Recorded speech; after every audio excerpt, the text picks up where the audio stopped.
안녕하십니까? 지식과 지혜의 여정을 함께하는 여러분을 환영합니다. 우리는 눈부신 과학기술의 발전과 풍요로운 물질 문명 속에서 살아가고 있습니다.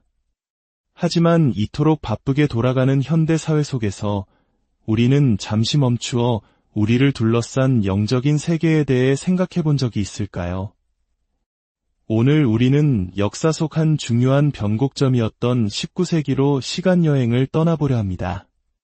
믿음이 흔들리고 그 빈자리를 다른 무언가가 채우려 했던 시대. 과연 신이 사라진 자리는 이성으로 가득 찼을까요? 아니면 우리가 알지 못하는 또 다른 어둠의 그림자가 스며들었을까요? 이것은 단순히 과거의 이야기가 아니라 오늘을 살아가는 우리에게 깊은 통찰을 주는 이야기입니다. 본격적인 이야기에 앞서 하나님의 지혜가 이 시간을 통해 여러분 각자의 마음에 임하기를 기도합니다. 만약 오늘 나누는 이 이야기가 여러분의 마음에 울림을 준다면 좋아요와 구독으로 저희의 사역에 힘을 실어주시고 이 축복의 메시지가 더 많은 이들에게 닿을 수 있도록 공유해 주십시오. 여러분의 작은 참여가 어둠 속에서 빛을 찾는 이들에게 큰 등불이 될 것입니다. 자, 그럼 이제 어둠의 시면을 들여다보고 그 안에서 우리를 붙드시는 하나님의 선하심을 발견하는 여정을 시작하겠습니다. 19세기는 인류 역사에 거대한 폭풍이 몰아친 시기였습니다. 산업혁명은 사회의 구조를 송두리째 바꾸었고 찰스 다윈의 진화론은 창조주 하나님에 대한 믿음을 뿌리부터 흔들었습니다. 마치 견고한 건물에서 주춧돌을 빼내버린 것처럼 수천 년간 인류의 정신을 지탱해온 믿음의 자리에 거대한 공백, 즉 영적인 진공 상태가 생겨났습니다. 이러한 시대적 경험은 어쩌면 우리 한국인들에게도 낯설지 않을 것입니다. 20세기 격동의 근현대사를 거치며 급격한 산업화와 서구 문물의 유입 속에서 전통적 가치관이 흔들리고 수많은 이들이 영적 혼란을 겪었던 우리의 모습과도 닮아있기 때문입니다. 하나님이 떠나간 빈자리, 그곳을 무엇이 채웠을까요? 사람들은 이성과 과학이 그 자리를 대신할 것이라 믿었지만 현실은 달랐습니다. 인간의 마음 깊은 곳에 자리한 영적인 갈증은 결코 사라지지 않았습니다. 오히려 그 갈증은 기이하고 어두운 방향으로 분출되기 시작했습니다. 바로 심령술의 등장이었습니다. 1840년대 뉴욕의 폭스 자매로부터 시작된 이 운동은 죽은 자와 소통할 수 있다는 주장으로 사람들을 현혹했습니다. 탁자를 두드리는 소리로 죽은 영혼의 메시지를 전한다는 이야기는 유럽과 미국 전역으로 빠르게 퍼져나갔습니다. 물론 훗날 폭스 자매 스스로가 모든 것이 사기극이었음을 고백했지만 한번 타오르기 시작한 불길은 쉽게 꺼지지 않았습니다. 이 흐름은 18세기 스웨덴의 신비주의자 스베덴보리가 화성, 목성, 금성의 천사들과 대화했다고 주장한 것에서부터 그 뿌리를 찾을 수 있습니다. 그의 사상은 블라바츠키 부인에게 이어져 상승 마스터라는 존재와 교감한다는 신지학으로 발전했고 알레이스터 크롤리는 한 걸음 더 나아가 이집트의 신들과 직접 소통한다고 주장하기에 이르렀습니다. 천사, 상승 마스터, 고대 이집트의 신들. 그 이름은 계속 바뀌었지만 본질은 같았습니다. 창조주 하나님을 대신할 새로운 영적 존재를 찾아 헤매는 길 잃은 영혼들의 방황이었던 것입니다. 이러한 영적 혼란은 당시 유행했던 고딕 소설과 기괴한 이야기들에도 깊은 영향을 미쳤습니다. 특히 작가 아서 맥켄과 H.P. 러브크래프트의 등장은 주목할 만합니다. 그들은 인간의 이해를 초월하는 고대의 존재, 우주적 공포를 그려냈습니다. 러브크래프트의 크툴루 신화는 인간이 사실 보잘것없는 존재이며 고대의 지구를 지배했던 거대한 외계적 존재들이 다시 돌아올 날을 기다리고 있다는 암울한 세계관을 펼쳐 보였습니다. 문제는 여기서부터 시작됩니다.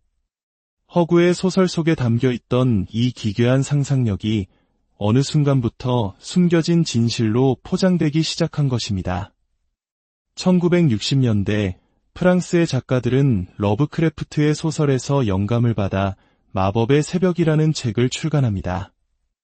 그들은 만약 러브크래프트의 이야기가 전부 사실이라면 이라는 질문을 던졌고, 이집트의 피라미드나 거석 유적들이 사실은 고대의 외계인들이 만든 것이라는 주장을 펼쳤습니다. 그리고 이 아이디어에 결정적인 영향을 받은 에리 폰데니켄이 신들의 전차라는 책을 출간하면서 고대 외계인 이론은 전 세계적인 베스트셀러가 되었습니다. 제카리아 시치는 여기서 더 나아가 고대 수메르 신화의 아눈나키가 사실은 니비루 행성에서 온 외계인이며 금을 채굴하기 위해 인류를 노예로 창조했다는 주장을 내놓았습니다. 놀랍지 않습니까? 오늘날 많은 사람들이 진지하게 믿고 있는 고대 외계인 이론의 뿌리를 거슬러 올라가면 성경적 진리를 거부했던 19세기의 심령술과 오컬트, 그리고 공포소설 작가의 상상력에 가닿게 된다는 사실 말입니다. 이것은 타락한 영적 존재들이 시대의 흐름과 문화라는 옷을 입고 얼마나 교묘하게 우리를 속이는지를 보여주는 명백한 증거입니다. 이처럼 세상이 온갖 거짓된 가르침과 현란한 속임수로 가득 차 있을 때 우리는 무엇을 붙들어야 할까요? 어둠이 깊을수록 빛은 더욱 선명하게 드러나는 법입니다. 세상의 이론들은 시대에 따라 변하고 사라지지만 영원히 변치 않는 진리가 있습니다. 바로 하나님의 말씀, 성경입니다. 초대 교회 시절 마르키온이라는 사람이 나타나 이런 주장을 했습니다. 구약에 나오는 무섭고 진노하시는 하나님과 신약에서 사랑을 가르치신 예수님은 서로 다른 존재다. 그는 자신의 입맛에 맞게 성경을 편집하여 구약의 하나님을 지워버리려 했습니다. 예수님을 유대적 배경에서 떼어내어 그저 사랑만을 말하는 신적인 존재로 만들고 싶었던 것입니다. 하지만 이것은 성경의 가장 핵심적인 메시지를 왜곡하는 위험한 생각이었습니다. 성경은 창세기부터 요한계시록까지 일관되게 하나의 이야기를 하고 있기 때문입니다. 창세기 3장 15절, 아담과 하와가 범죄한 직후 하나님께서는 여자의 후손이 뱀의 머리를 상하게 할 것이라며 인류를 구원할 구원자의 등장을 처음으로 약속하셨습니다. 구약의 모든 율법과 제사, 선지자들의 예언은 바로 그 구원자, 예수 그리스도를 가리키고 있었습니다. 하나님의 공의와 사랑은 결코 분리될 수 없습니다. 가나안 족속을 향한 하나님의 준엄한 심판 명령은 그들의 죄악이 하늘에까지 닿았기 때문이며 당신의 백성을 거룩하게 지키시려는 사랑의 또 다른 표현이었습니다. 예수님께서 성전에서 장사하는 자들을 내쫓으시며 내 아버지의 집을 강도의 소굴로 만들지 말라고 분노하셨을 때 그 아버지의 집은 바로 구약의 하나님, 야훼의 성전이었습니다. 예수님께서는 스스로 야훼 하나님이 자신의 아버지이심을 명백히 선포하신 것입니다. 많은 사람들이 살면서 어려움을 겪을 때 성경을 찾습니다. 때로는 자신의 주장을 정당화하거나 상대방이 틀렸음을 증명하기 위해 말씀을 이용하려는 유혹에 빠지기도 합니다. 하지만 진실한 마음으로 성경 앞에 설 때 우리는 하나님의 살아있는 음성을 듣게 됩니다. 나의 생각과 계획을 내려놓고 그분의 뜻을 구하기 시작할 때 비로소 우리의 삶의 기초가 단단히 세워지기 시작하는 것입니다. 우리의 구원은 복잡한 신학 이론이나 철학적 깨달음에 달려있지 않습니다.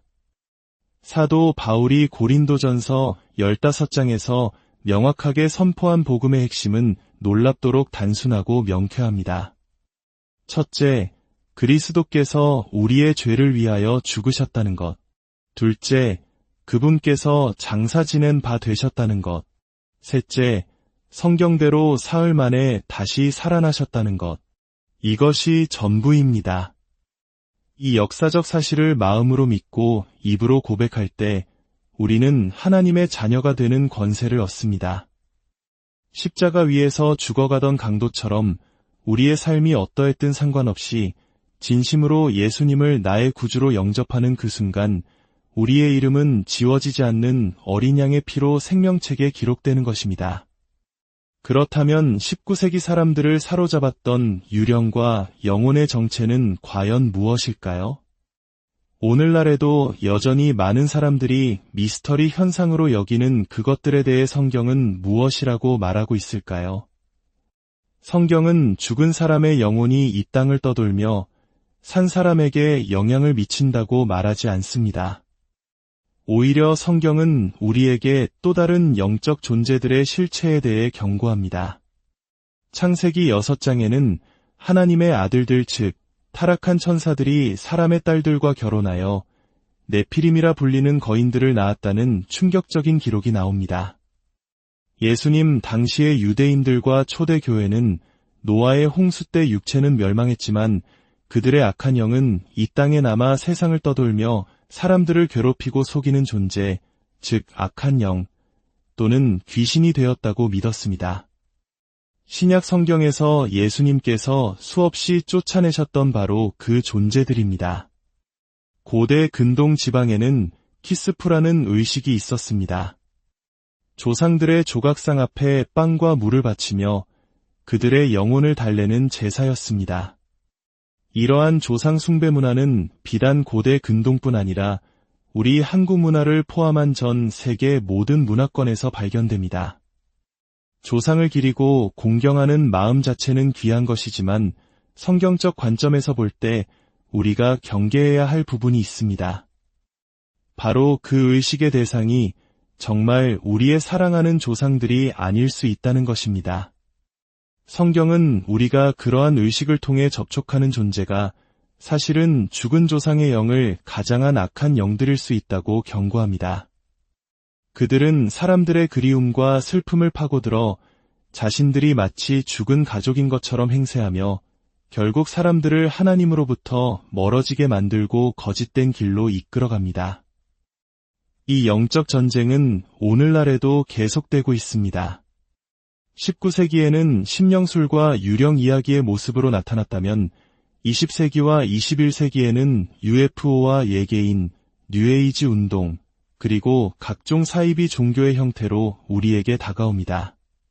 그들은 더 높은 지혜, 우주적 에너지, 깨달음과 같은 그럴듯한 말로 우리를 유혹하지만 그 본질은 인류를 창조주 하나님으로부터 떼어놓으려는 사탄의 오래된 계략일 뿐입니다. 최근 유럽과 북미 지역에서 수많은 교회들이 불에 타는 사건들이 발생하고 있습니다. 이것은 단순한 방화 사건이 아니라 이 시대가 얼마나 영적으로 어두워지고 있는지를 보여주는 비극적인 징표입니다. 이러한 혼란과 어둠 속에서 우리는 어떻게 해야 할까요? 무엇보다 중요한 것은 우리에게는 이미 승리가 약속되었다는 사실을 기억하는 것입니다. 예수 그리스도께서는 십자가에서 모든 어둠의 권세를 깨뜨리시고 부활하심으로 최종적인 승리를 이루셨습니다. 우리는 패배가 예정된 전쟁이 아니라 이미 승리한 전쟁을 싸우고 있는 주님의 군사들입니다. 우리가 미워하는 사람들, 우리를 힘들게 하는 지도자들을 위해 기도하라는 주님의 말씀은 때로 이해하기 어렵습니다.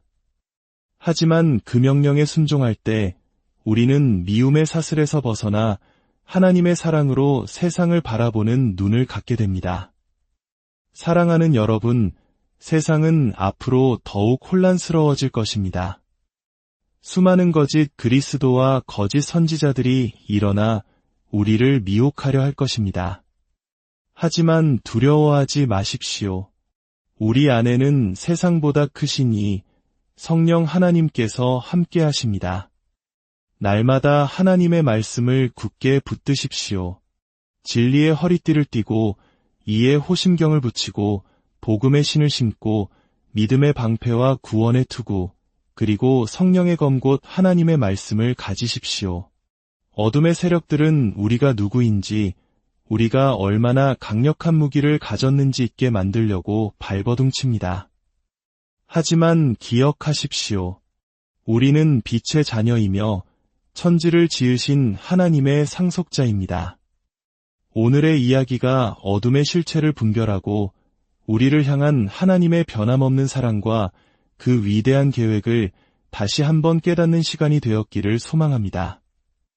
우리 주 예수 그리스도의 은혜와 하나님 아버지의 무한하신 사랑과 성령의 교통하심이 이 말씀을 듣는 모든 분들의 삶 가운데 이제로부터 영원토록 함께 하시기를 간절히 축원합니다. 어떠한 혼란 속에서도 진리 위에 굳건히 서서 매일의 삶에서 승리하시는 여러분 모두가 되시기를